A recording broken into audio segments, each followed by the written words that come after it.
$1.6 million going to fewer than 100 children. Just what is behind all this? We'll continue to keep an eye on that. It's 28 minutes past 5. 131873 is the telephone number. It's 22 minutes to 6 o'clock here at 2GB. Now, Cyrus is online. Cyrus? G'day. G'day. Yeah. Hey, I just wanted to correct some of this data about Scientology. I mean, all respect to Mr. K. You know, he's an electrical engineer. He's not a philosopher. You know, he hasn't studied Scientology, I can tell by what he said. Look, I myself actually am an aerospace engineer, but I've studied Scientology I've been a Scientologist over 20 years. And you know, L. Ron Hubbard himself wrote, he was a writer, and he wasn't just a science fiction writer, he wrote, that was only about 5% of everything he wrote. He was really, you know, grew up and, you know, he was in his 20s during the Great Depression, and those writings funded the research which became Scientology, which was the purpose of continuing on as a writer during that golden age. He was a humanitarian, and he did help with literacy and education. And I think it's wrong to just attack a group just because they might have a different method of education or literacy. I think the key point is results. Now, personally, as a member of the church, I've gone into the street and I've taught at-risk youth who are actually committing crimes, who are in trouble with the law. I've used L. Ron Hubbard's study technology, just totally secular, just to help these kids to get back on track. And I worked with a lady who is not a Scientologist, and I handled these kids with her. All of them, they did not return to breaking the law or anything like that. And, Senator Xenophon has said some very, very outspoken things about Scientology. He said them under the cover of parliamentary privilege, and having read what he said, I can understand why. I've got to do a lot more research in Scientology. I've only had one experience with Scientology, and that was there was a very popular corner on Broadway up the top of George Street. Not opposite. Did we ask you to take a personality test? And you asked me to take... Yeah, this is some years ago. And they said, can you take a personality test? This has got nothing to do with anything. They take you to a route. They took me to a doorway up the road, and eventually I find out they were Scientologists. Oh, well, you know, definitely I agree with you. They should have been, you know, more clear.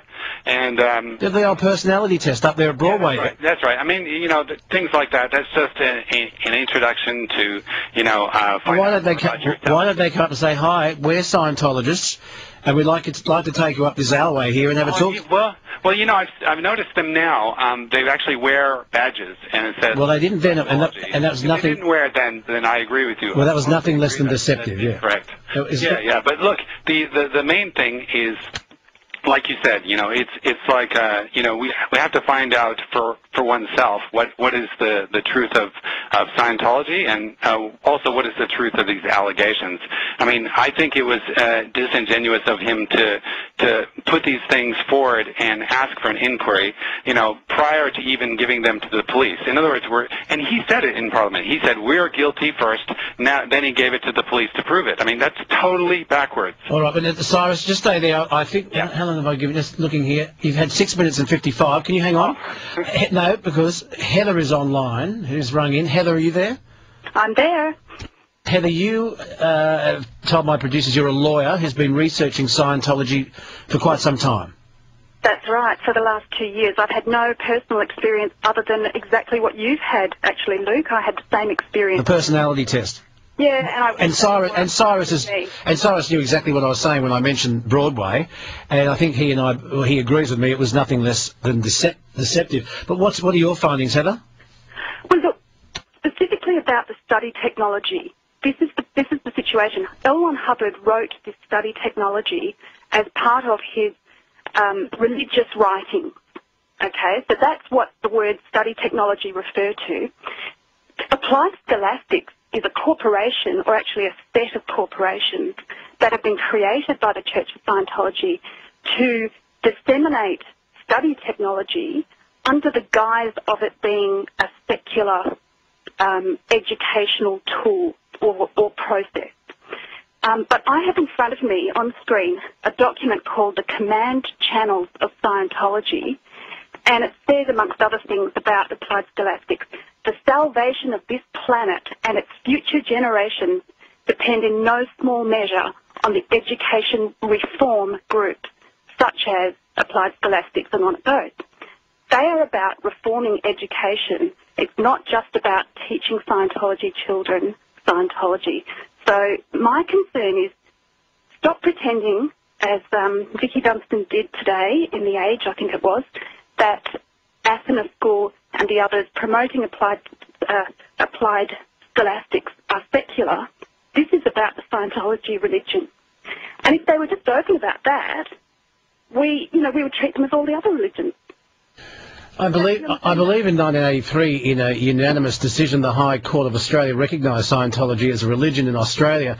So Cyrus, I'm assuming in Australia they enjoyed the same tax breaks as other religions?